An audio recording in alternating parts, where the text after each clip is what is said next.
Hey everybody, it's Janice with Creating to Chaos. I'm going to start this project off with this bottle that I got at Hobby Lobby. And I'm just going to peel the sticker off the bottom. I got it for 40% off because I always buy stuff when it's on sale at Hobby Lobby. So before I started filming, I used my Cricut and cut out a pumpkin face using some copper colored vinyl. So I'm just going to take that. I'm going to peel it off of the backing. And then I'm going to lay that right on the face of my jar. So I laid the jar down, made sure that it was all clear and clean. And then I'm just going to place that pumpkin face right on there. Rub it out with my fingers and then use my tool to press it all the way down.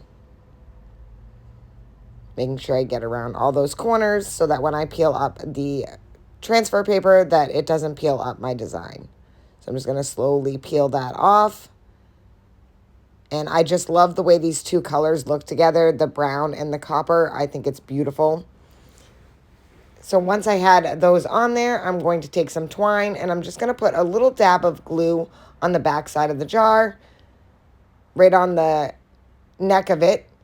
And then I am just going to wrap a little bit of twine around that. So I'm just going to use that glue to kind of hold the twine in place while I wrap. I'm just kind of going all the way around a few times till I get to the top. Making sure I kind of push it down as I go. And once I have it all on there, I am going to cut off the excess and then glue the piece back to the back side. Once I have that all set where I want it, add that glue.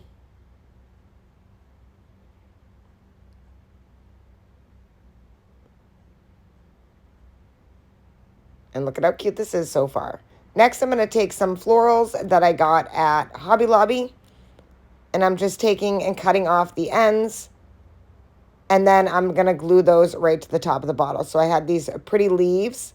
And I'm just going to glue those right to the twine. I'm going to glue that one on. And then I had this other little like berry pick. I'm going to add that with that.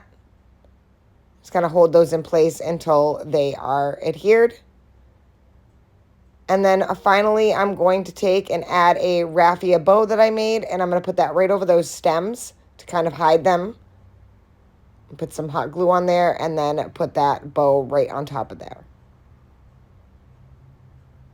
And that is it. This project is finished. I think this turned out so super cute and it was so easy to make. And you could just cut the designs out if you don't have a Cricut. And then you could peel them up like a sticker and place them on. Thank you for watching. I hope you enjoyed this video. Hope it inspires you to make one. And as always, don't forget to spread the chaos.